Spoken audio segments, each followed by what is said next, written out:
शुरुआत बड़ी खबर से करेंगे। आपको बता दें, Jammu Kashmir national panthers party यानी JKNPP का ऐलान, बड़गाम इलेक्शन के लिए उम्मीदवार का ऐलान। JKNPP से इंतखाबाती मैदान में उतरेंगे। फारूक अहमद ने कहा, सेंट्रल कश्मीर में पैंथर्स पार्टी को मिलेगी मजबूती। Jammu Kashmir national panthers party ने बड़गाम असेंबली सीट से फारूक अहमद को अपना उम्मीदवार चुना है। पार्टी ने इस फैसले को ग्रास रूट्स लीडरशिप और अवामी नुमाइंदगी की तरफ एक मजबूत कदम करार दिया है। JKNPP क़ियादत का कहना है कि फारूक अहमद न सिर्फ बड़गाम के लोगों के मसाइल और ख्वाहिशों को बखूबी समझते हैं, बल्कि वो जमीन से जुड़े हुए लीडर हैं जो इस इलाके की आवाज बन सकते हैं। पार्टी को उम्मीद है कि उनकी उम्मीदवारी से सेंट्रल कश्मीर में JKNPP की मौजूदगी और भी मजबूत होगी।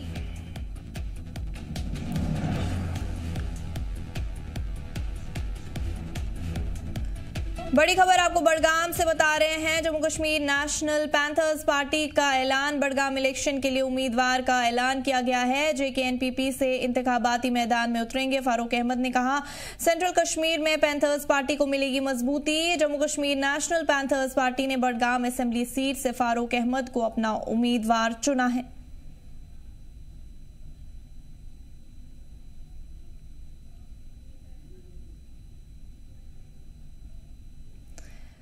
मजीद आपको बता दें, पार्टी ने इस फैसले को ग्रास रूट्स लीडरशिप और अवामी नुमाइंदगी की तरफ एक मजबूत कदम करार दिया है। JKNPP क़ियादत का कहना है कि फारूक अहमद न सिर्फ बड़गाम के लोगों के मसाइल और ख्वाहिशों को बखूबी समझते हैं, बल्कि वो जमीन से जुड़े हुए लीडर हैं जो इस इलाके की आवाज बन सकते हैं। पार्टी को उम्मीद है कि उनकी उम्मीदवारी से सेंट्रल कश्मीर में JKNPP की मौजूदगी और भी मजबूत होगी। तफसीलात के लिए हमारे साथ नूरुल अमीन बड़गाम से जुड़ चुके हैं। नूर, जानना चाहेंगे JKNPP ने किस कैंडिडेट को इंतखाब के लिए मैदान में उतारा है बड़गाम से? जी आज की बात करेंगे जो JKNPP पार्टी है, यानी कि Jammu Kashmir national panthers party है, उनकी जानिब से अनाउंसमेंट हुई है उनके कैंडिडेट की। फारूक अहमद नामी शख्स जो है अब इंतखाब लड़ेंगे। बड़गाम बाईपोल्स 27वीं असेंबली कॉन्स्टिट्यूंसी जो है उससे वो बाईपोल्स लड़ेंगे। और कहीं ना कहीं अब इन चीजों से लग रहा है कि जो अब बाकी पार्टीज है, खासतौर पर जो यहाँ की रीजनल पार्टीज है, नेशनल कॉन्फ्रेंस की बात करेंगे, पीपल्स डेमोक्रेटिक पार्टी की बात करेंगे, या बाकी जो पार्टीज यहाँ की रीजनल पार्टीज है, उनसे परे अगर हम देखेंगे अब नई पार्टीज जो है मैदान में आ रही है। खासतौर पर अगर हम बात करेंगे, कल दिन में ही जो है AIP के कैंडिडेट के अनाउंसमेंट हुई थी, जो नजीर अहमद खान है, और JKNPP की जानिब से फारूक अहमद को कैंडिडेट करार दिया गया है। तो कहीं ना कहीं अब लग रहा है कि बड़गाम की जो ये असेंबली कॉन्स्टिट्यूंसी है, इसमें मुख्तलिफ पार्टीज जो है अपने कैंडिडेट सुधारेंगी और अपने मुकद्दर को वो यहाँ पर परखेगी। और कहीं ना कहीं अब ये भी लग रहा है कि बड़गाम की जो ये सीट है, ये पूरी पॉलिटिकल सिस्टम के लिए, पॉलिटिकल पार्टीज के लिए इंपॉर्टेंट बनती जा रही है। और अब भी अगर हम बात करेंगे, यहाँ के मकामी लोग जो है अब उन तक है कि अब कौन सी कैंडिडेट को यहाँ पर चुनेंगे। हालांकि जम्मू कश्मीर लद्दाख ने कई ग्राउंड रिपोर्ट्स जो है इन इंतखाबात पे किए, बाईपोल्स किए हैं, और लोगों की यही राय है कि अब की बार वो वोट जो देंगे वो उस कैंडिडेट को देंगे जो उनके काम करेगा और जो उनके बीच में से होगा। तो फिर अब जो है इंटरेस्टिंग है, ये असेंबली कॉन्स्टिट्यूंसी होती जा रही है, क्योंकि नए कैंडिडेट्स यहाँ पर आ रहे हैं और जो पुरानी कैंडिडेट्स हैं उनकी जानिब से अभी तक जो है वो फिलहाल चुप ही बैठे हैं। क्योंकि नेशनल कॉन्फ्रेंस की बात करेंगे, उनकी जानिब से अभी कैंडिडेट तो नूर, अगर हम बात करते हैं तो JKNPP के क़ियादत के हवाले से इन फारूक अहमद को एक बेहतर उम्मीदवार क्यों माना जा रहा है? जी फर्स्ट, अगर हम बात करेंगे जो JKNPP है, फारूक अहमद जिस कैंडिडेट को नॉमिनेट यहाँ पर किया है, तो कहीं ना कहीं उनका जो लोगों के आपस में जो रिश्ता, लोगों और उनके बीच में रिश्ता है, वो कहीं ना कहीं जो पॉलिटिकल सिस्टम से परे है। क्योंकि यहाँ पर वो जो बड़गाम कॉन्स्टिट्यूंसी है, यहाँ पर कई ऐसे मकामात है जहाँ वो जाते हैं, लोगों के मसाइल सुनते हैं। और अब जो है जो JKNPP ने उसको कैंडिडेट यहाँ पर मुकर्रर किया है। लेकिन देखने वाली बात ये होगी कि जो बड़गाम का असेंबली सेगमेंट है, यहाँ पर कई दिग्गज लीडरान भी जो है अब इलेक्शन में आ सकते हैं। और अफवाहें गर्दिश कर रही हैं कि कई ऐसे लीडरान हैं जो जम्मू कश्मीर के बड़े चेहरे हैं, वो इस इलेक्शन कॉन्टेस्ट में हिस्सा ले सकते हैं। तो कहीं ना कहीं अब ये पता चल सकता है कि क्या लोग उन लोगों के, उन कैंडिडेट्स के पीछे जाएंगे जो पूरी टाइम उनका पूरा टाइम उनके साथ गुजारते हैं, पूरे टाइम उनके साथ आते जाते हैं या उनके मसाइल को उजागर करते हैं, या उन बड़े चेहरों को चुनेंगे जो जम्मू कश्मीर की सियासत में बड़ा नाम रखते हैं। और फारूक अहमद की जब हम बात करते हैं तो ये कहा जाता है कि जो बड़गाम असेंबली सेगमेंट है, कई इलाके ऐसे हैं जहां पर इनकी अच्छी पकड़ है, जहां पर इनकी अच्छी जो है फैन फॉलोइंग है, लेकिन अब पूरे बड़गाम असेंबली सेगमेंट की जब हम बात करते हैं तो कहीं ना कहीं यहाँ के लीडरान जो है वो उनके नॉमिनेशन, यानी कि जो पार्टी नॉमिनेट करेगी लीडर्स को, किस चेहरे को नॉमिनेट करेगी, वो कहीं ना कहीं यहाँ पर इस बार जो है अब नताइज में मुख्तलिफ चीजें हमें दिखा सकता है। जी फर्स्ट जी, जो ये जेके एनपीपी से इनको उतारा गया है, इंतखाब जो भी आने वाले हैं राज्यसभा के, उस लिए मैदान में इनको उतारा गया है, तो क्या पार्टी को लगता है कि इनके आने से उनकी पार्टी में कोई मजबूती मिलेगी नूर? जी जाहिर सी बात है, क्योंकि जेके एनपीपी पार्टी ने जो नॉमिनेशन जो नॉमिनेट किया है कैंडिडेट को, इससे पहले उन्होंने ऑब्वियसली ये जो है मीटिंग में वहां पे जाहिर किया होगा कि कौन सा कैंडिडेट उनका ऐसा है कि जो बड़गाम में जिसकी पकड़ होगी, और वो कौन सा कैंडिडेट है जिनके आने से या जिनको नॉमिनेट करने से कहीं ना कहीं पार्टी मजबूत होगी। तो उनको फारूक अहमद ही एक ऐसा चेहरा मिला कि जिनके आने से या जिनको नॉमिनेट करने से उनको लगता है कि यहाँ पर उनको उनकी पार्टी को मजबूती मिल सकती है, उनकी पकड़ जो है यहाँ पर हो सकती है। तो नूर, आप हमें मजीद इन्हीं फारूक अहमद के बारे में तफसीलात फराहम कर सकते हैं कि इनने जमीनी सतह पर कितना काम किया है, क्या कुछ किरदार रहा है इनका इलाके के लोगों के साथ, खासकर अगर हम बात करेंगे तो? जी फर्स्ट, अगर हम बात करेंगे जो ये फारूक अहमद है, अभी तक अगर हम जो पॉलिटिकल सिनेरियो रहा है जो बड़गाम असेंबली सेगमेंट का 62 से लेकर 2024 तक की बात करेंगे तो नेशनल कॉन्फ्रेंस की ग्रिप रही है, इंडियन नेशनल कांग्रेस की ग्रिप रही है, और पीपल्स डेमोक्रेटिक पार्टी जो है कांटे का टक्कर दे रही है वो पार्टी। लेकिन जब नए कैंडिडेट्स की बात करेंगे, खासतौर पर इस वक्त फारूक अहमद की हम बात करेंगे, या चर्चाओं में इस वक्त जो है जिब्रान डार भी है, जो इस वक्त इंडिपेंडेंट कैंडिडेट की हैसियत से यहाँ पर कई काम उन्होंने लोगों के किए हैं और सोशल मीडिया पे काफी ज्यादा एक्टिव है।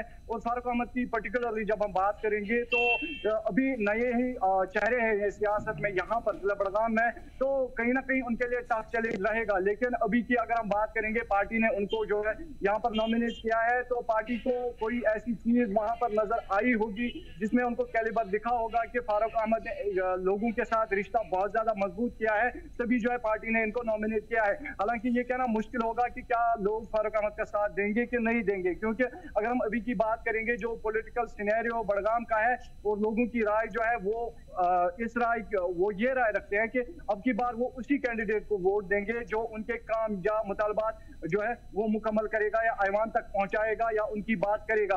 और फिलहाल की अगर हम बात करेंगे जो पॉलिटिकल सिस्टम बड़गाम का है, खासतौर पर 27 असेंबली सेगमेंट का, फिलहाल लोग जो है तजज्जुब में है, क्योंकि अभी पार्टीज ने जो बड़ी पार्टीज है जो यहाँ पर जिनका बोलबाला है, तो उन पार्टीज ने कैंडिडेट्स जो है वो नॉमिनेट नहीं किए हैं। तो अभी बिल्कुल हम आपसे यही एक अहम सवाल जानना चाहते हैं नूर, कि जो ये पैंथर्स पार्टी है, जम्मू कश्मीर पैंथर्स पार्टी, अगर हम देखेंगे जमीनी सतह से तो लोगों को कितना इसके बारे में इल्मियत कितनी है इसके बारे में?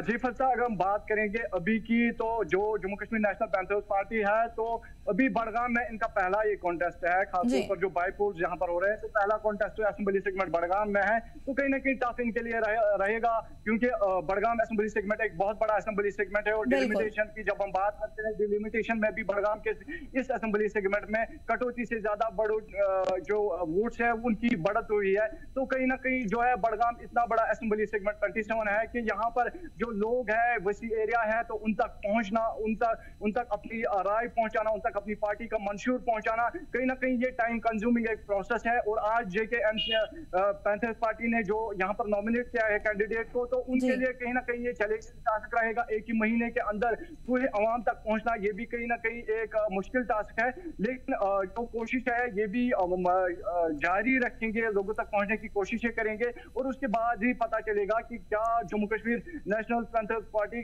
को समर्थन यहाँ पर मिलेगा, क्या फारूक अहमद को यहाँ पर समर्थन मिलेगा, या जो यहाँ पर पॉलिटिकल पार्टीज है बाकी, खासतौर पर people's democratic party, national conference की बात करेंगे, या अब की बार ये भी कहा जाता है पीपल्स अलायंस फॉर चेंज के कैंडिडेट। चलिए, तफसीलात फराहम करने के लिए और हमारे साथ जुड़ने के लिए आपका बहुत बहुत शुक्रिया नूरुल अमीन। नेशनल कॉन्फ्रेंस और कांग्रेस के दरमियान राज्यसभा सीटों के बंटवारे को लेकर जारी गतिरोध के दरमियान कांग्रेस पार्टी ने आज अपने सीनियर लीडरान और एमएलए की मीटिंग पार्टी हेडक्वार्टर में बुलाई।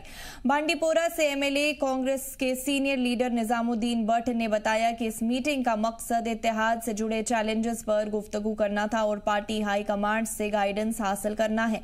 मीटिंग की सदारत यूटी कांग्रेस कमेटी के सदर तारिक हमीद ने की। जराये के मुताबिक कांग्रेस पहले या दूसरे मरहले में नोटिफाइड या सेफ राज्यसभा सीट की डिमांड कर रही है, जबकि नेशनल कॉन्फ्रेंस ने तीसरे मरहले में नोटिफाइड सीट की पेशकश की है। मालूमात के मुताबिक कांग्रेस और एनसी इत्तेहाद के पास 29 पहले पसंदीदा और 24 दूसरे पसंदीदा वोट है, जो कि कम से कम एक सीट जीतने के लिए काफी समझे जा रहे हैं। मौजूदा जम्मू कश्मीर असेंबली में हुक्मरान इत्तेहाद के पास कुल 53 एमएलए है, जबकि भारतीय जनता पार्टी के पास 28 मेंबर है। ऐसे में राज्यसभा सीटों का आखिरी फैसला दोनों दलों के दरमियान आपस की सहमति और समझदारी पर डिपेंड करेगा। तफसीलात के लिए हमारे साथ श्रीनगर से मीर उमर जुड़ चुके हैं। मीर, जानना चाहेंगे नेशनल कॉन्फ्रेंस और कांग्रेस के दरमियान जो सीट के बंटवारों को लेकर है, क्या कुछ मसले हैं जिनकी वजह से जो मसले हैं वो क्या कुछ दरपेश हो रहे हैं उनको, अगर हम सीट्स की बंटवारे की बात करें तो? जी बिल्कुल, जिस तरह से नेशनल कॉन्फ्रेंस ने ऑलरेडी 3 सीट्स के हवाले से अपनी नॉमिनेशन की है, जिसमें खासतौर पर सजाद किचलू, चौधरी मोहम्मद रमजान और शमी ओबरॉय है। इन तीनों का नाम जो है ऑलरेडी 3 सीट्स के लिए मुकर्रर कर दिया गया है। लेकिन वहीं पे अगर आप देखें तो नेशनल कॉन्फ्रेंस और कांग्रेस की एक कोalition गवर्नमेंट जो है करंटली यहाँ जम्मू कश्मीर में चल रही है, और उस बेसिस पे जो है कांग्रेस के पास भी एक सीट आ रही है। और उस सीट के तनासुर में देख के आज जम्मू कश्मीर प्रदेश कांग्रेस कमेटी की तरफ से एक क्रूशियल मीटिंग भी श्रीनगर के पार्टी हेडक्वार्टर में मुनक्कद की गई थी, जिसकी सरबराही तारिक हमीद पैदा कर रहे थे। और उनके साथ साथ पीरजादा मोहम्मद सईद रमन भल्ला, मुजा राम और चौधरी लाल सिंह के साथ साथ और भी कई जो सीनियर लीडरान हैं जम्मू कश्मीर प्रदेश कांग्रेस कमेटी के, वो इस मीटिंग में मौजूद थे, जिसमें खासतौर पर इस पर्टिकुलर एक सीट के बारे में भी डिस्कशंस किए गए और साथ साथ जो पार्टी हाईकमांड की तरफ से इस पर्टिकुलर सीट को लेकर जो डायरेक्शंस दी जा रही हैं उसको लेकर भी जो है इस मीटिंग में डिस्कशन किया गया। हालांकि भारतीय जनता पार्टी ने भी अपनी तरफ से जो है 3 कैंडिडेट्स जो है इसके मामले में जो है नामजद किए हैं। वहीं पे बाकी जो पॉलिटिकल पार्टीज हैं उनकी कहीं पे कोई प्रेजेंस जो है नजर नहीं आ रही है, चाहे आप पीडीपी की बात करें या अवामी इत्तेहाद पार्टी की बात करें, पीपल्स कॉन्फ्रेंस की बात करें। बट एज ऑफ नाउ अभी तक 3 पॉलिटिकल पार्टीज जो है हमें रो में नजर आ रही हैं। एक भारतीय जनता पार्टी, वहीं पे नेशनल कॉन्फ्रेंस, और अब 3rd लेवल पे जो है हमें कांग्रेस पार्टी नजर आ रही है। हालांकि इस मीटिंग में ऐसा अंदाजा लगाया जा रहा था कि शायद ऐसा हो सकता है कि इस मीटिंग के कंक्लूड होने के बाद जो राज्यसभा सीट के हवाले से जो नामजदगी होगी वो हमें जाहिर होती हुई नजर आएगी। लेकिन एज ऑफ नाउ इस तरह का कोई ऑफिशियल स्टेटमेंट जो है जेकेपीसीसी की तरफ से वो अभी जाहिर नहीं किया गया है, जिसमें यह बताया जा सके कि अभी जो कांग्रेस की तरफ से क्या कोई कैंडिडेट इसके लिए नामजद किया गया है या उसके लिए कोई रिकमेंडेशन जो है पार्टी हाईकमांड तक पहुंची है, या पार्टी का हाईकमांड की तरफ से क्या कोई रिकमेंडेशन जेकेपीसीसी को आई है।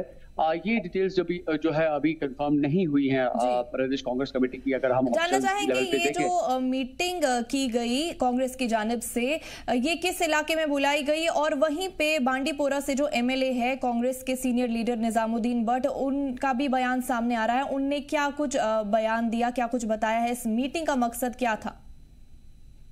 देखिए, जिस तरह से मैं कह रहा था कि ये जो कांग्रेस की आज मीटिंग हुई थी, ये जम्मू कश्मीर प्रदेश कांग्रेस कमेटी का जो हेडक्वार्टर है जो कि श्रीनगर में मौजूद है, यहाँ पे ये मीटिंग मुनक्कद की गई थी। और जिस तरह से आपने एमएलए बांडीपोरा निजामुद्दीन भट्ट का जिक्र किया, उन्होंने अपने स्टेटमेंट में कहा था कि पार्टी की जो डायरेक्शंस होगी उन डायरेक्शंस को लेकर जो है इस मीटिंग में बात की जाएगी, और साथ साथ जो आने वाले वक्त में ग्रास रूट लेवल पे पार्टी किस तरह से अपने आप को और ज्यादा मजबूत कर सकती है, उसमें किस तरह के इनिशिएटिव्स या इकदाम जो है उठाने की जरूरत है, उन पॉइंट्स को भी लेकर जो है इस मीटिंग में डिस्कशन किया जाएगा। लेकिन ओवरऑल लेवल पे जब इस टाइम पे करंट सिनेरियो या सिचुएशन देख रहे हैं हम, उससे ऐसा लग रहा है कि सभी पॉलिटिकल पार्टीज जो है अभी राज्यसभा सीट को लेकर काफी ज्यादा कंसर्न है, और क्योंकि 4 सीट्स की बात हो रही है और वहीं पे नेशनल कॉन्फ्रेंस की तरफ से 3 सीटें ऑलरेडी आ चुकी हैं और उनकी नामजदगी हो चुकी है, लेकिन वहीं पे कांग्रेस के पास भी पॉसिबली बताया जा रहा है कि एक सीट है जिसको लेकर अभी कांग्रेस ने जो है अभी डिसीजंस लेना शुरू कर दिया है। उसी ज़िम्रे में अगर आप देखें तो आज की जो मीटिंग जो है वो देखी जा रही है, लेकिन आज अपना जिस तरह मैं जिक्र कर रहा था कि अभी कोई ऑफिशियल कंफर्मेशन या ऑफिशियल स्टेटमेंट जो है पर्टिकुलर टू जो नॉमिनेशन कैंडिडेट के हवाले से जो है वो नहीं आई है, बट एक्सपेक्ट किया जा रहा है कि शायद लेटर ऑन आज जेकेपीसीसी की तरफ से जो है इस एक पर्टिकुलर सीट की जो नामजदगी जो है कैंडिडेट की वो हमें शाम तक देखने को मिल सकती है। जी। एक अहम सवाल जो आपसे हम जानना चाहते हैं मीर, वो ये है कि कांग्रेस ने किस मरहले में नोटिफाइड सीट की पेशकश की है। वही अगर हम नेशनल कॉन्फ्रेंस की बात करें तो उनके द्वारा कितनी सीट्स की पेशकश की जा रही है? देखिए, अगर आप फर्स्ट फेजेस की बात करें तो उसमें फर्स्ट फेज या सेकंड फेज की बात करें तो नेशनल कॉन्फ्रेंस के पास एक ठीक ठाक हम कह सकते हैं कि जो उनकी एमएलएज हैं वो प्रेजेंट है, अराउंड 50 के ऊपर जो है उनकी प्रेजेंस है। अगर हम एमएलएज की बात करें तो पॉसिबली जो एक ग्रिप जो है वो नेशनल कॉन्फ्रेंस की काफी ज्यादा स्ट्रांग है। लेकिन अगर थर्ड फेज की बात करें तो कांग्रेस की भी उसमें एक कोalition है, पार्टिसिपेशन है और प्रेजेंटेशन जो है डेफिनेटली पॉसिबल देखी जा सकती है, क्योंकि राज्यसभा की जो अभी डिवीजन अगर आप देखें तो क्योंकि ये जो सीट्स जिनकी हम बात कर रही है फरवरी 2021 से ये वैकेंट है। तफसीलात फराहम करने के लिए और हमारे साथ जुड़ने के लिए आपका बहुत बहुत शुक्रिया मीर उमर। नेशनल कॉन्फ्रेंस के जनरल सेक्रेटरी अली मोहम्मद सागर की सदारत में पार्टी के सीनियर लीडरान और एमएलए की एक अहम मीटिंग हुई। इस मीटिंग में नेशनल कॉन्फ्रेंस पार्टी के राज्यसभा के नामजद उम्मीदवार चौधरी मोहम्मद रमजान, सजाद किचलू और शमी ओबरॉय शामिल हुए। इसके अलावा वजीर सेहत सकीना इत्तू, जावेद राना, जावेद डार और सीएम एडवाइजर नासिर असलम वानी भी मौजूद रहे। इस मीटिंग का मकसद आइंदा राज्यसभा इलेक्शंस के हवाले से पार्टी की हिकमत अमली तय करना और मौजूदा सियासी हालात पर गुफ्तगू करना था। राहुल गांधी के जरिए शुरू किए गए नेशन वाइड कैंपेन को आगे बढ़ाते हुए कांग्रेस ने आज रियासी में वोट चोर गद्दी चोर मुहिम जोशो खरोश के साथ चलाई। इस दौरान कारकुनान और हिमायतों ने बीजेपी पर वोट चोरी और लोगों को धोखा देने का इल्जाम लगाया। प्रोग्राम में कांग्रेस जिला सदर भूपिंदर सिंह, सीनियर लीडर मुंशी राम सलारिया समेत दीगर पार्टी के कारकुनान और बड़ी तादाद में शामिल हुए। अवामी बेदारी बढ़ाने के लिए कांग्रेस ने सिग्नेचर कैंपेन भी शुरू किया, जिसके जरिए लोगों से बीजेपी की जवाबदेही तय करने की अपील की गई है। पार्टी लीडरान का कहना था कि ये आंदोलन जिले के दीगर हिस्सों में भी जारी रहेगा ताकि बीजेपी की एलिज्ड इरेगुलरिटीज को उजागर किया जा सके। इसी में हमने ये सिग्नेचर कैंपेन रखी है जो पूरे देश में चलाई जा रही है। कांग्रेस का एक जो पार्टी का एक नारा है हमारे राहुल गांधी साहब का, वोट चोर गद्दी छोड़, ये मुहिम पूरे देश में चल रही है और उसी की मुहिम में आज डिस्ट्रिक्ट रियासी में हमने यहाँ पे रखा था और ये मुहिम हर ब्लॉक तक जाएगी डिस्ट्रिक्ट रियासी के। और जो ये वोट का राइट खत्म कर दिया इलेक्शन कमीशन ने, एक घर में 50-50 एक घर के एड्रेस पे वोट है।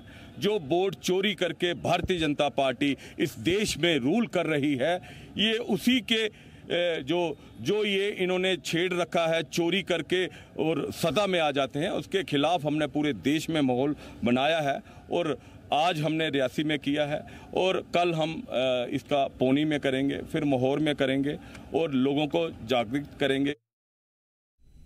नेशनल कॉन्फ्रेंस के सीनियर लीडर और अनंतनाग के नायब सदर इमरान अमीन शाह ने आज अनंतनाग के कई इलाकों का दौरा किया। दौरे के दौरान उन्होंने कई मकामी डेलीगेशन और आम लोगों से मुलाकात की।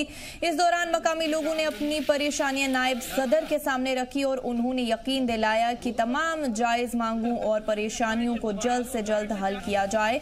वहीं सहाफ़ियों से गुफ्तगू के दौरान उन्होंने कहा कि राज्यसभा की 3 सीटों पर नेशनल कॉन्फ्रेंस की जीत तय है और चौथी सीट को लेकर बीजेपी और कांग्रेस के दरमियान बातचीत जारी है।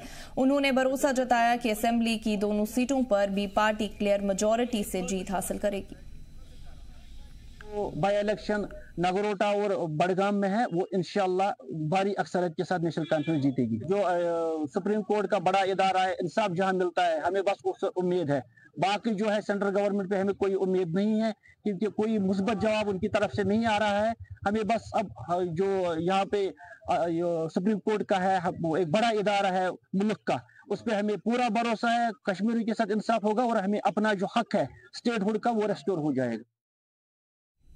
नेशनल कॉन्फ्रेंस के सीनियर लीडर तारिक भट्ट ने जी जम्मू कश्मीर लद्दाख से खास गुफ्तगू में भारतीय जनता पार्टी पर खोलकर निशाना साधा। उन्होंने कहा कि जम्मू कश्मीर के रियासत के दर्जे की बहाली की डिमांड बिल्कुल जायज है, लेकिन बीजेपी जानबूझकर जम्मू कश्मीर के लोगों को स्टेटहुड का दर्जा नहीं देना चाहती। अगर ये दर्जा बहाल हो जाता है तो इससे आम आवाम को बड़ी राहत मिलेगी।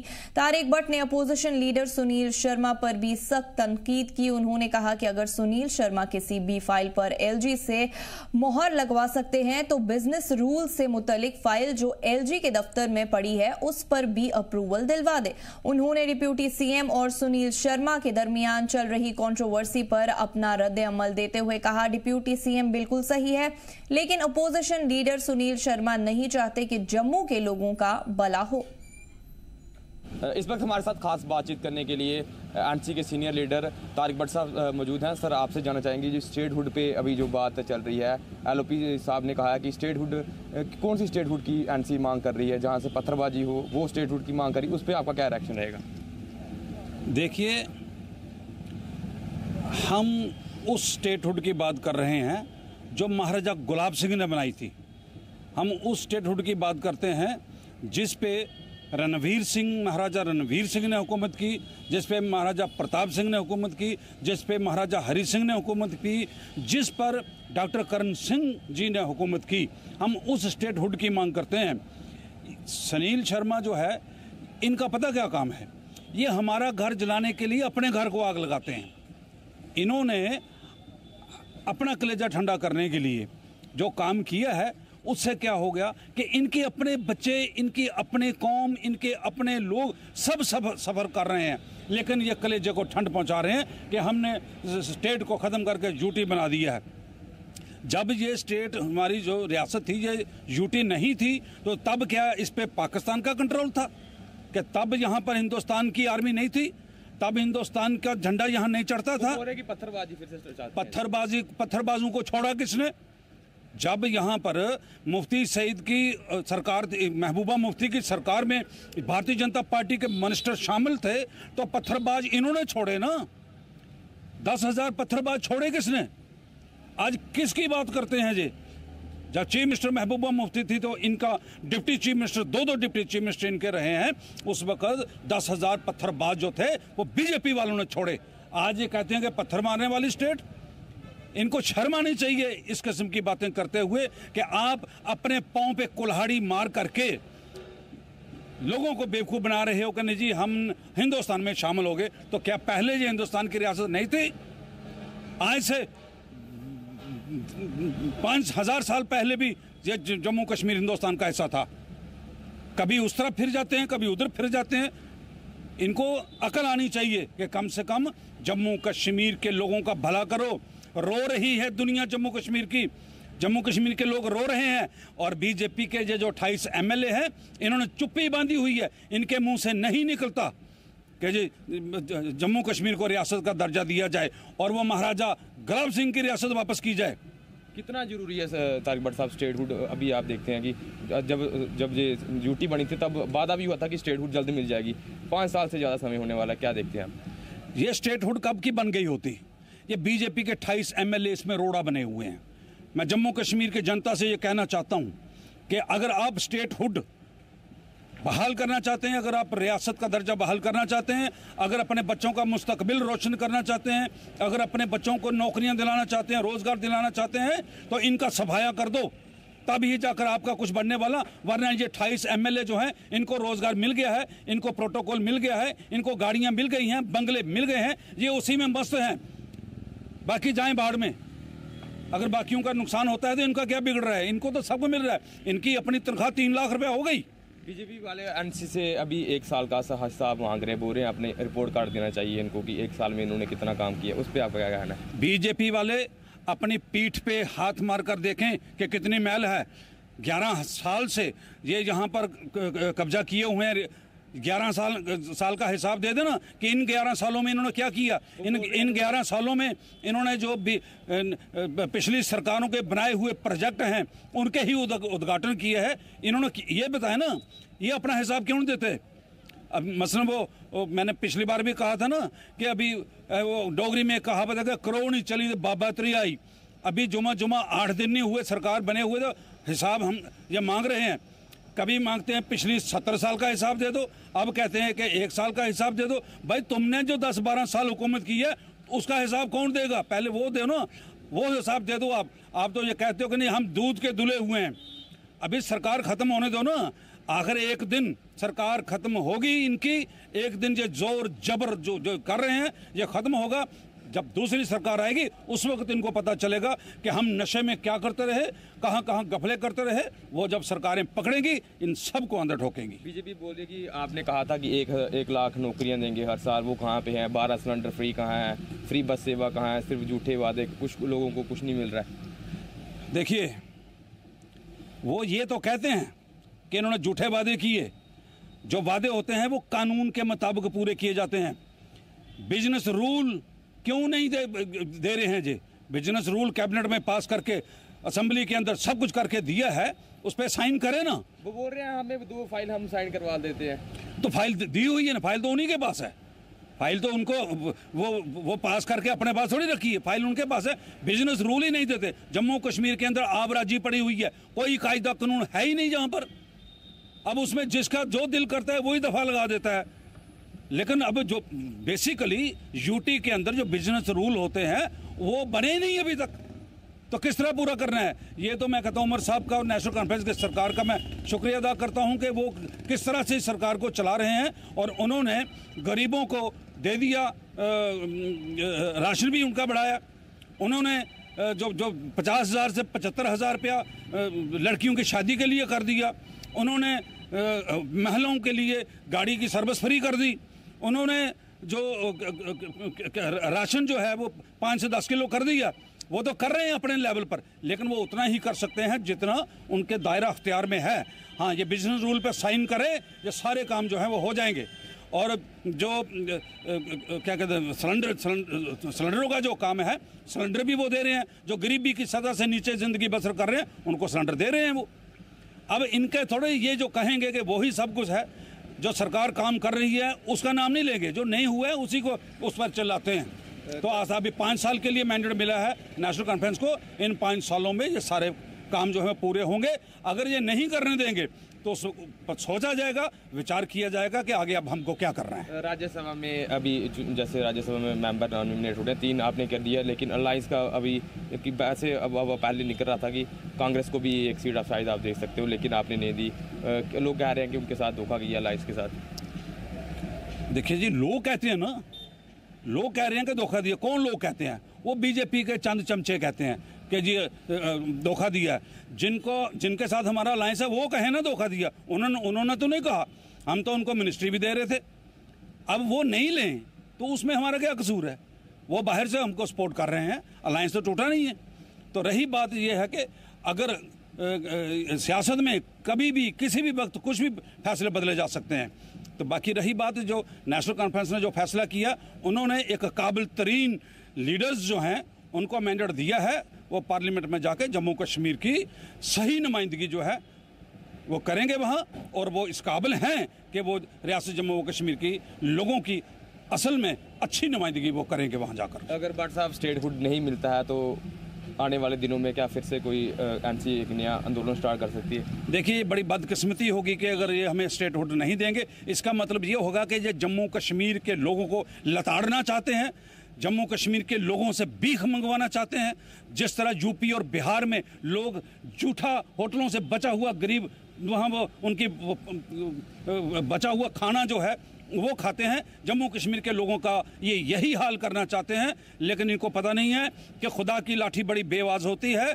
जितना जुल्म ये जम्मू कश्मीर के लोगों पर कर रहे हैं, ये उल्टा इन्हीं पर पड़ेगा। अगर ये 400 पार की बातें कर रहे थे तो 240 पे आके खड़े हो गए। इंशाल्लाह अगली इलेक्शन के अंदर ये 150 भी पार नहीं कर पाएंगे। शुक्रिया भट्ट साहब। ये थे हमारे साथ बातचीत कर रहे थे तारिक भट्ट साहब, एनसी के सीनियर नेता है, और उन्होंने खड़ी खोटी बीजेपी को भी सुनाई है। और उन्होंने कहा कि अगर आप हमसे 1 साल का हिसाब मानते हो तो आप अपना 12 साल का भी हिसाब जरूर दें। जी देखते रहें आप जी जम्मू कश्मीर लद्दाख। रियासी से मैं अमन शर्मा।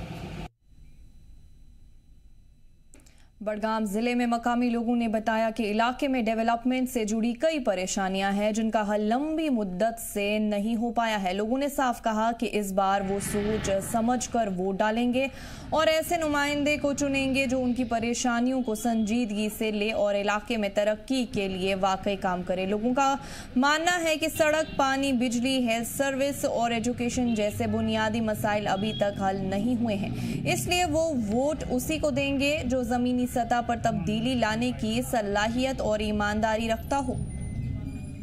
बड़गाम असेंबली सेगमेंट 27 में उपचुनाव होने जा रहे हैं। 11 तारीख को वोट्स यहां पर कास्ट किए जाएंगे। उमर अब्दुल्ला के क्विट करने के बाद बड़गाम असेंबली सेगमेंट 27 की जब हम बात करते हैं, यहाँ के मकामी लोगों की मांग थी कि यहाँ पर उपचुनाव होने चाहिए ताकि इनकी भी रिप्रेजेंटेशन असेंबली में हो। इस वक्त हम जिला बड़गाम के एक ऐसे गांव में है जो सबसे बड़ा वोट बैंक इस असेंबली सेगमेंट का माना जाता है, और ये है कि 20,000 के आसपास यहाँ पर वोट्स है। तो यहाँ पे मकामी लोगों के साथ हम बात करेंगे जो उपचुनाव होने वाले हैं, जो वोटिंग 11 तारीख को होने जा रही है, इनको क्या कुछ उम्मीद है इस उपचुनाव से है और कैसा बदलाव ये अब इस उपचुनाव से चाहते हैं। पहले हम आपसे बात करना चाहेंगे कि जो अब असेंबली उपचुनाव यहाँ पर बाईपोल होने जा रहे हैं, तो इसमें अगर हम देखेंगे सईबुग एक ऐसा गांव है, एक ऐसा इलाका है जो सबसे बड़ा वोट बैंक है, जो इस असेंबली सेगमेंट की तकदीर बदल सकता है। तो सईबुग के लोगों की जब हम बात करते हैं, क्या राय है इस उपचुनाव को लेकर, क्या कुछ कहना चाहेंगे? जो पहले इलेक्शन 1 साल हुआ है, उस वक्त भी यहाँ के लोगों ने एक मन बनाया था, क्योंकि हालात जो थे वो बड़ा क्रूशल हालात थे। लोगों को बात करने की मतलब हिम्मत भी नहीं रहती थी। तो लोगों ने एकदम एक माइंड बनाया कि हम एनसी को फुली मेजॉरिटी देंगे, और दे दिया भी।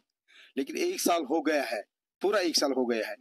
सभी जानते हैं, मैं ही नहीं जानता हूँ, सभी लोग जानते हैं, क्योंकि अब आज को जो प्रेस वगैरह है इस पर सभी जानते हैं कि कोई काम नहीं हुआ है जो उन्होंने मैनिफेस्टो में किया है। अब न्यूली इलेक्शन जो 11 नवंबर को है, लोग चाहते हैं, आजकल लोग चाहते हैं सिर्फ डेवलपमेंट का काम है, ज्यादा डेवलपमेंट काम है। आपने सुना भी अभी होगा कि यहाँ डेवलपमेंट के काम के हम अगर हम तबसरा करेंगे तो उतना डेवलपमेंट नहीं होता जितना यहाँ की जरूरत थी। ये भी कॉलेज का मसला था, ये सारे इलाके का है, फायर सर्विस का मसला है, सारे इलाके का मसला है। और यहाँ हमने बार बार कोशिश की है, यहाँ के जवानों ने भी, यहाँ के जो भी सोशल एक्टिविस्ट है या यहाँ के जो बाकी लोग हैं, बहुत कोशिश की है अपने अपने लेवल, सब ने की अपने अपने लेवल, लेकिन नहीं हो सका है। और हम चाहते हैं आज जो लोगों को पता ये चले कि आज कौन सा काम करेगा जो अपना उनको होगा, अपनी कंसिस्टेंसी का होगा, क्योंकि उस पर अप्रोच इजी होगा। और लोग वही चाहेंगे आज कि जो इजी अप्रोच होगा, कौन होगा वो लोगों पर ही मुनहसर है।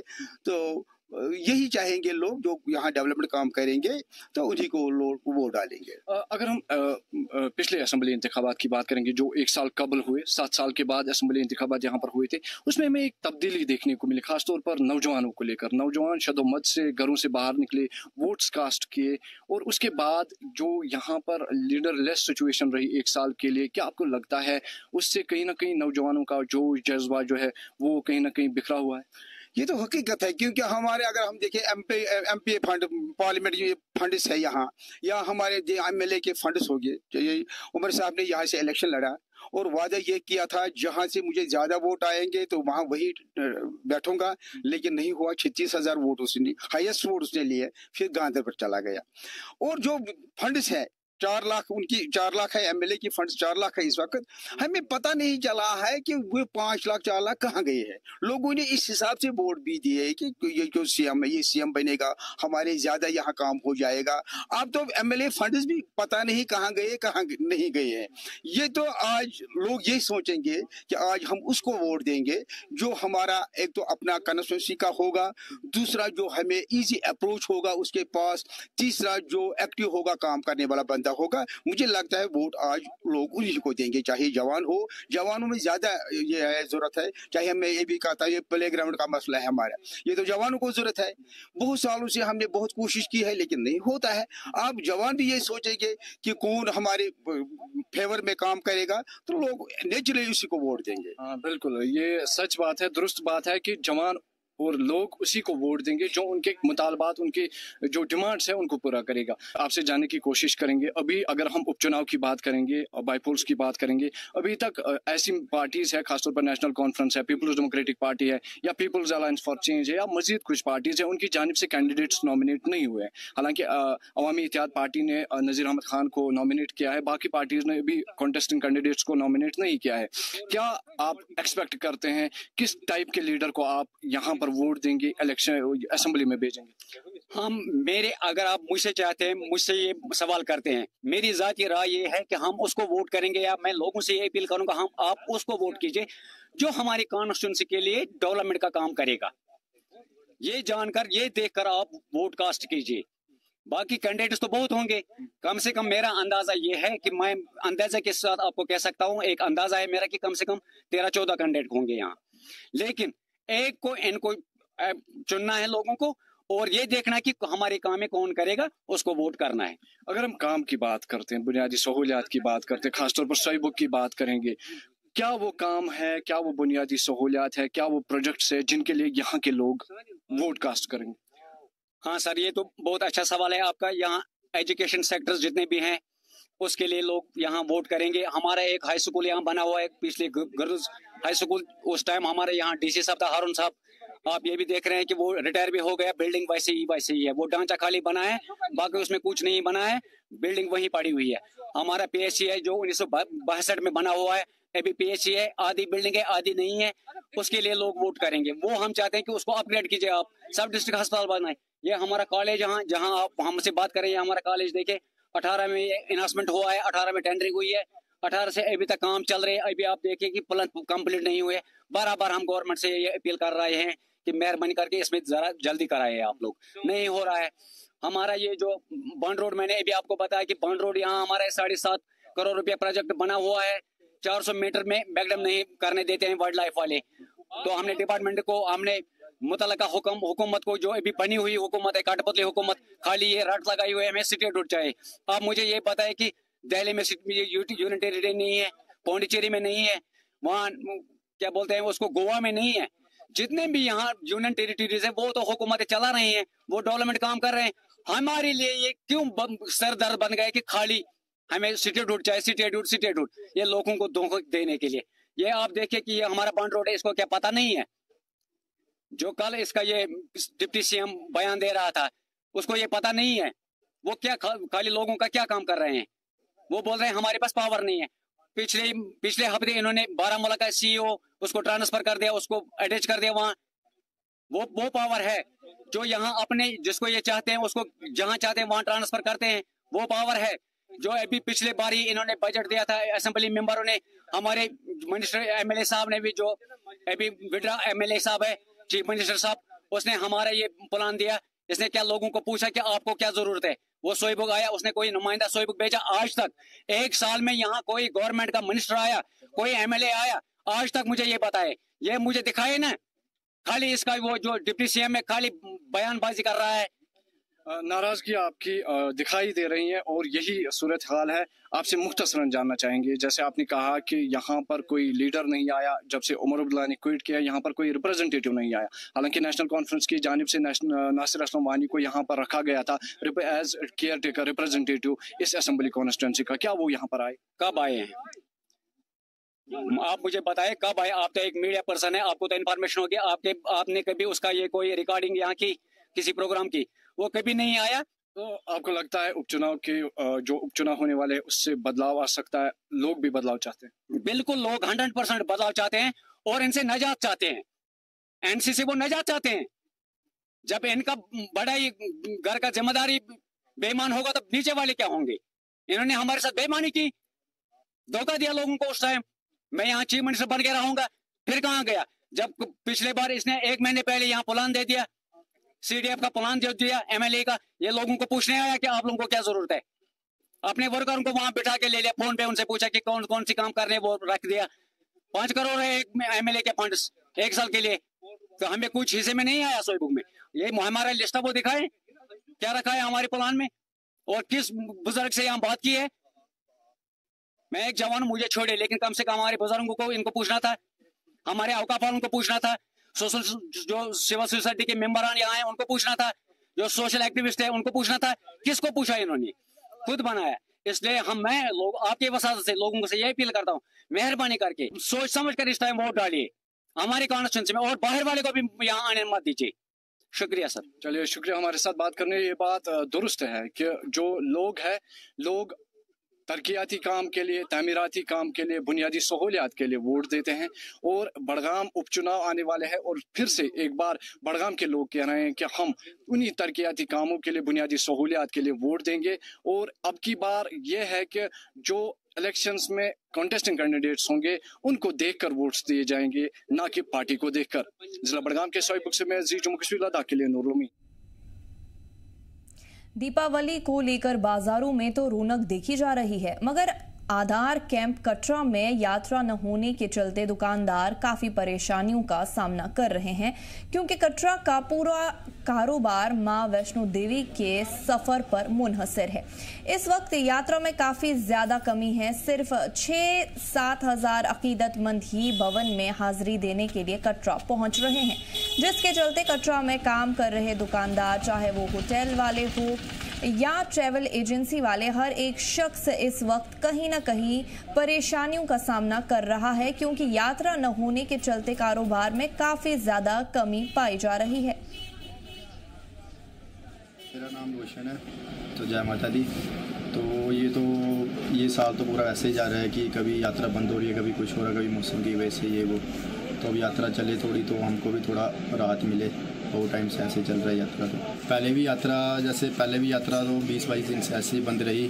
तो अब कुछ उम्मीद है कि ये ट्रेन चलेगी तो यात्रा चल पड़ेगी, जैसे दिवाली के बाद चले या कुछ चले, ट्रेन चल पड़ेगी तो यात्रा में थोड़ी सी राहत मिलेगी। और सब माता रानी के ऊपर ही भरोसा है, कुछ शॉर्ट ही नहीं है। जिस हिसाब से इस साल पूरा साल ही वेस्ट हो गया है, तो लगता है कि अगर थोड़ा बहुत कुछ हलचल होगी यात्रा की तो दिवाली के बाद। ना ट्रेनें बिल्कुल बंद हैं, 2-3 ट्रेनें सिर्फ आ रही है। उसके बाद जो लॉन्ग रूट बसेज हैं, जो इंटरस्टेट बसेज है, वो भी नहीं आ रही है। सब हरियाणा रोडवेज की बसेज जाती हैं या पंजाब की आती हैं, वो सुबह। सबसे पहले जो आपने मुझसे पूछा कि कटरा का व्यापार कब तक चल पाएगा, उम्मीद तो है कि शुरू हो जाए हमारा व्यापार। ऐसा तो कुछ भी नहीं, अब तो मौसम भी बिल्कुल साफ है। जैसे पिछले टाइम पे मौसम खराब था और फ्रेंडों ने यात्रा बंद रखी थी, तो अभी तो मौसम भी साफ है। मैं सब यात्रियों से ये उम्मीद करना चाहता हूँ कि आप आए, यात्रा करने में आए। यहाँ कटरा हमारा बिल्कुल सेफ है।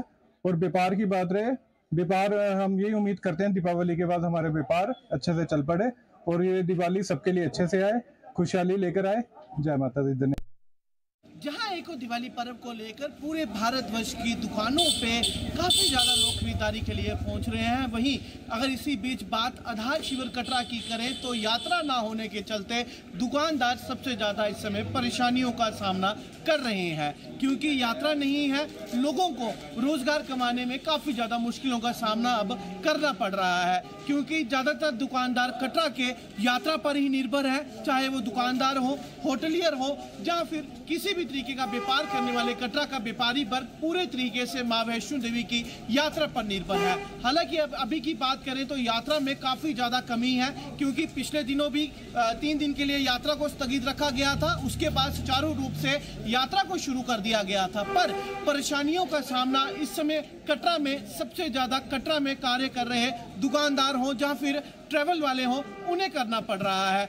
उम्मीद ये भी लगाई जा रही है कि दिवाली के पर्व के बाद एक बार फिर यात्रा उसी सुचारू रूप से कटरा में देखी जाएगी जिस तरीके से पहले कटरा में यात्रा होती थी। लोग अब इस चीज का भी इंतजार कर रहे हैं कि जल्द भारतीय रेलवे के द्वारा जो स्थगित पड़ी हुई रेलगाड़ियां हैं उन्हें भी शुरू कर दिया जाए, ताकि जल्द से जल्द लोगों का काम जो है, व्यापार जो है, वो एक बार फिर अच्छे तरीके से चल सके। कटरा से शुभम शर्मा, जी जम्मू कश्मीर लद्दाख के लिए।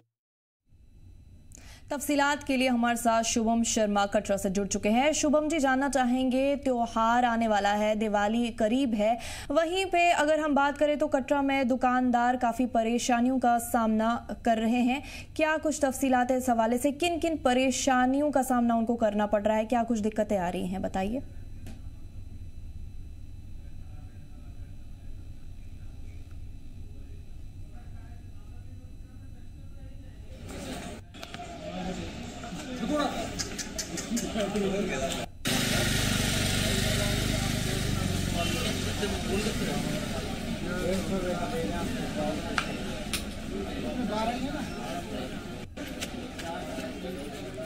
दीपावली को लेकर बाजारों में तो रौनक देखी जा रही है।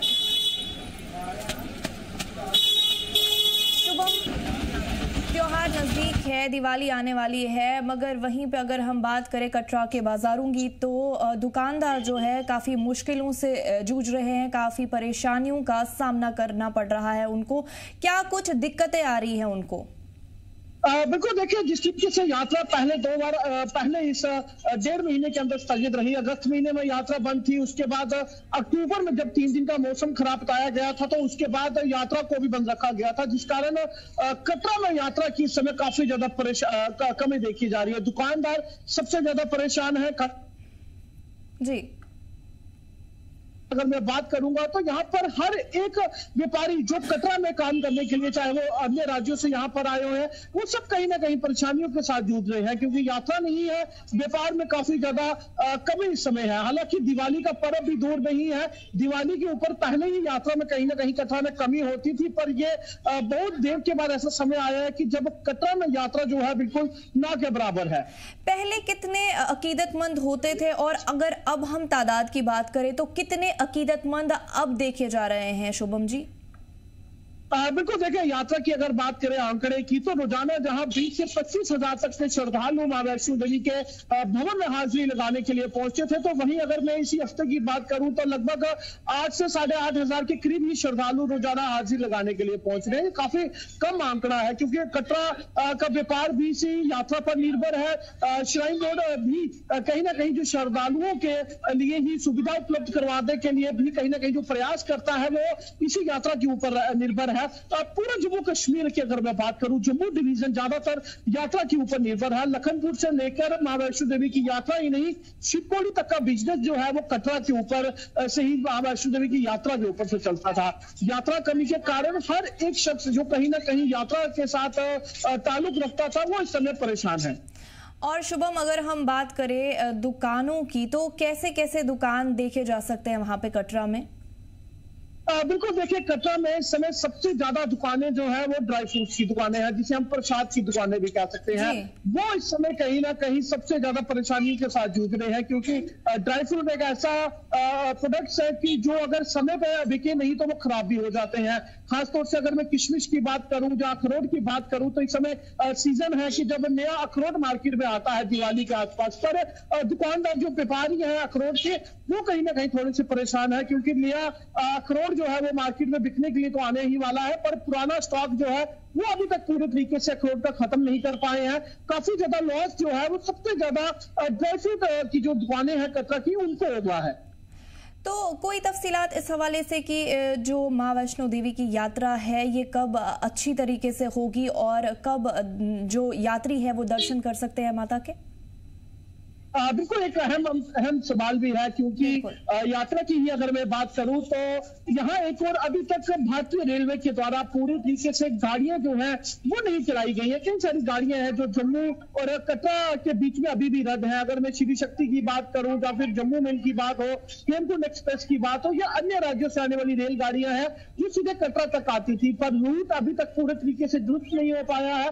ये एक बड़ा कारण माना जा सकता है यात्रा में कमी का। हाँ, हालांकि अगर और थोड़े दिनों में यात्रा को बढ़ोतरी देखी जाएगी तो वो वही समय होगा कि जब ट्रेनें जो है वो पूरे तरीके से रीरूट करके इनको कटरा के लिए रवाना किया जाएगा। जम्मू तक ये गाड़ियां तब पूरे प्रॉपर वे से चल पाएंगी, तो उसके बाद ही यात्रा जो है एक बार फिर अपने उसी प्रॉपर वे से देखी जाएगी। जिस तरीके से 20 से 25 हजार श्रद्धालु कटरा में पहुंचते थे, तो थोड़ा सा वक्त का इंतजार जरूर कटरा के दुकानदारों को करना पड़ेगा, क्योंकि रेलगाड़ियां पूरी नहीं चल रही हैं। रोड मार्ग की ही अगर मैं बात करूं तो पूरे तरीके से क्षतिग्रस्त है, लखनपुर से लेकर कटरा तक का, क्योंकि एक्सप्रेस हाईवे का काम लगा हुआ है। कई सारी बड़ी बसेस हैं जो कटरा में रोजाना सर्विस देती थी, वो अभी तक नहीं चल पा रही है। एक कारण है जिस कारण यात्रा पूरे प्रॉपर वे से कटरा में नहीं है। आखिरी और अहम सवाल जो आपसे जानना चाहेंगे, क्या कटरा के इन दुकानदारों की रोजी रोटी इसी कारोबार पर मुनहसर है? शुभम, बिल्कुल, देखिए इसका जिक्र मैंने पहले भी किया कि कटरा में एक केमिस्ट की दुकान से लेकर एक बड़ा 5 स्टार होटल की बात हो, या फिर एक प्रसाद की दुकान से लेकर खाने पीने के। चलिए, हमारे साथ जुड़ने के लिए और तफसीलात फराहम करने के लिए आपका शुक्रिया शुभम।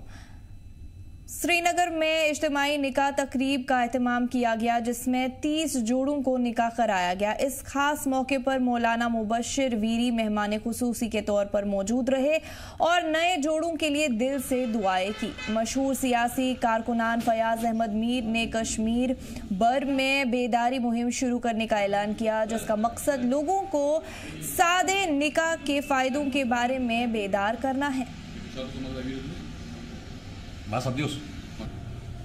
तो हम चाहते हैं जैसे ये लोग यहाँ पर शादी करते हैं, ज़्यादा खर्चा नहीं करते हैं, फजूल खर्चा नहीं करते, ऐसा ही जैसे मोहम्मद रसूलुल्लाह सल्लल्लाहु अलैहि वसल्लम किया। आज माशरे में जो हो रहा है, यहाँ पर लाखों रुपए का सालन जो तबाही बर्बाद हो रहा है, उड़ा रहे हैं, पैसा ऐश कर रहे हैं, लेकिन गरीब को नहीं देख रहे। गरीब की लड़कियाँ मर रही है, 40 साल 50 साल की लड़कियाँ हो रही है वो घरों में बैठ के, लेकिन वजह है कि बड़े आदमी, जो भी बड़े आदमी है वो बिदअत है। कश्मीर में 3 लाख बेवाएं हो चुके, उनकी तरफ कोई नहीं कर रहा है, अपने मसले की तरफ कर रहे हैं, उनको कोई मदद नहीं कर रहा है। जहाँ अच्छा काम हो रहा है वहाँ कोई मदद नहीं कर रहा। शुक्रिया, पहले तो मैं इन लोगों का शुक्रिया अदा करना चाहती हूँ। इन लोगों ने मेरी बहुत हेल्प की जी। मैं कुपवारा ज़िला लोला वैली से मैं ताल्लुक़ रखती हूँ जी। इनका शुक्रिया अदा करती हूँ, इन लोगों ने मेरी हेल्प की।